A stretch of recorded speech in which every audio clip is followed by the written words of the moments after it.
என்ன சமைக்க போகிறோன்னு பார்த்தீங்கன்னாக்கா தேங்காய் பால் சாதம் பண்ண போகிறோம். ஓகேங்களா. Coconut milk rice. இப்போ இதுக்கு பார்த்தீங்கன்னாக்கா நான் இஞ்சி கொஞ்சம் எடுத்திருக்கேன், பூண்டு ஒரு 10-12 பல் எடுத்திருக்கேன், பச்சை மிளகா ஒரு 10 எடுத்திருக்கேன், வெங்காயம் ஒரு 5 வெங்காயம் எடுத்திருக்கேன், அப்புறம் தேங்காய் பால் தேங்காய் பால் எடுத்திருக்கேன். நம்ம ஃப்ரெஷ்ஷாக தேங்காய் பால் அரைக்கிறதுனாலும் அரைச்சிக்கலாம். அது இல்லாமல் ஜீரக ஜம்பா ரைஸை ஊற வச்சுருக்கேன், பிரியாணி அரிசியை ஊற வச்சுருக்கேன், ஜீரக ஜம்பா ரைஸை.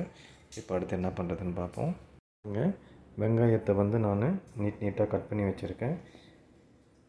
இஞ்சி நல்லா தட்டி வச்சுருக்கேன், துண்டு துண்டாக கட் பண்ணி. பூண்டு நல்லா மெலிசாக கட் பண்ணி வச்சுருக்கேன். பச்சை மிளகா நீட் வாக்கில் கட் பண்ணியிருக்கேன்.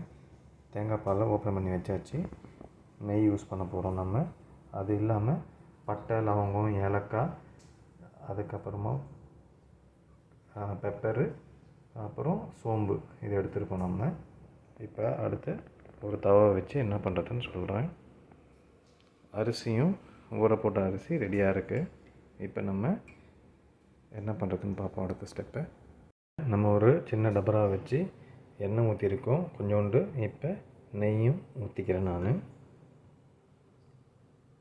நெய் நல்லா காஞ்சிடுச்சு. இப்போ நான் இந்த பட்டை, லவங்கம் எல்லாத்தையும் ஆட் பண்ணிக்கிறேன். எல்லாத்தையும் இந்த பட்டை, லவங்கம், ஏலக்காய், இலை, சோம்பு எல்லாமே நல்லா வதங்கிடுச்சு. இப்போ நான் ஆனியன் ஆட் பண்ணிக்கிறேன். இப்போ ஆனியனை ஆட் பண்ணி வச்சு நல்லா வதக்கிக்கலாம். ஆனியனை போட்டு நல்லா வதக்கிட்டு இருக்கோம். இப்போ கொஞ்சம் நான் உப்பு ஆட் பண்ணி வதக்கிக்கிறேன். உப்பு ஆட் பண்ணிவிட்டு இப்போ நல்லா கலந்து விட்டு வதக்கிப்போம். வதங்கிட்டே வருது. இப்போ நான் பச்சை மிளகாவை ஆட் பண்ணிக்கிறேன். மிளகா போட்டு கலரி விட்டாச்சு. இப்போ தட்டி வச்ச இஞ்சியும் நீட்டாக நறுக்கி வச்ச பூண்டையும் ஆட் பண்ணிக்கிறேன். வெங்காயம் நல்லா வதங்கிடுச்சு. இப்போ நம்ம தேங்காய் பாலை ஆட் பண்ணிக்க போகிறோம். தேங்காய் பால் பார்த்திங்கன்னா கொஞ்சம் திக்காக இருக்கும். அதனால் 2 கிளாஸ், நான் 3 கிளாஸ் அரிசி எடுத்திருக்கேன். அப்படின்னா 4.5 டம்ளர் நான் தேங்காய் பால் சேர்க்கணும். இதில் பார்த்திங்கன்னா நான் 2 டம்ளர் தேங்காய் பால் எடுத்துக்கிறேன். மிச்சம் 2.5 டம்ளர் தண்ணியை ஆட் பண்ணிக்கிறேன். ஜீரக சம்பா அரிசி ஊற வச்சு அந்த தண்ணியை ஆட் பண்ணிக்கிறேன். இப்போ நான் பால் ஆட் பண்ணிக்கிறேன்.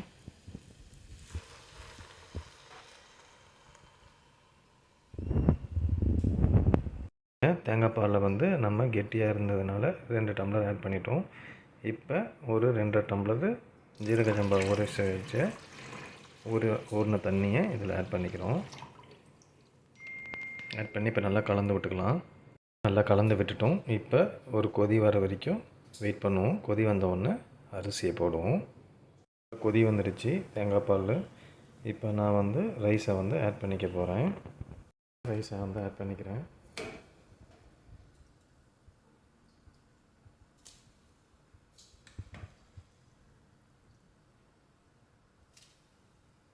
இப்போ ஃபுல்லாக ரைஸை ஆட் பண்ணி நல்லா கலந்து விட்டுக்கிறேன். பாருங்கள், நம்ம ரைஸை போட்டு நல்லா கலரி விட்டுட்டோம்.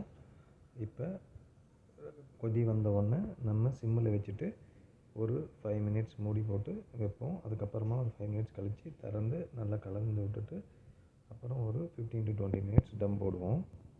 நல்லா கலந்து விட்டு மூடி போட்டு மூடிவிட்டோம். ஒரு 5 நிமிஷம் கழித்து எடுத்து கலந்து பார்ப்போம். 5 நிமிஷம் ஆச்சு. இப்போ திறந்து பார்ப்போம்.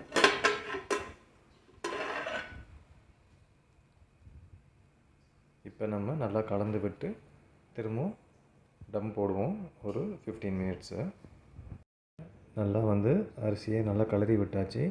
இப்போ நான் ஒரு 15 to 20 மினிட்ஸ் டம் போட போகிறேன். நல்லா டம்மை போட்டு நல்லா சிம்மில் வச்சுருக்கோம். ஒரு 15லேருந்து 20 நிமிஷம் பாருங்கள். தேங்காய் பால் சாதம் நம்ம டம் போட்டு இறக்கியாச்சு. இப்போ திறந்து பார்ப்போம் எப்படி இருக்குன்னு.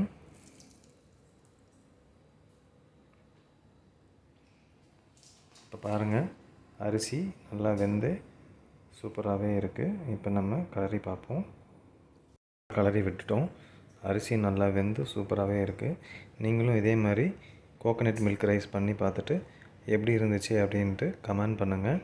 உங்களுக்கு இந்த வீடியோ பிடிச்சிருந்தால் லைக் பண்ணுங்கள், ஷேர் பண்ணுங்கள், என்னோடய சேனலை சப்ஸ்கிரைப் பண்ணுங்கள். தேங்க்யூ ஃபார் வாட்சிங்.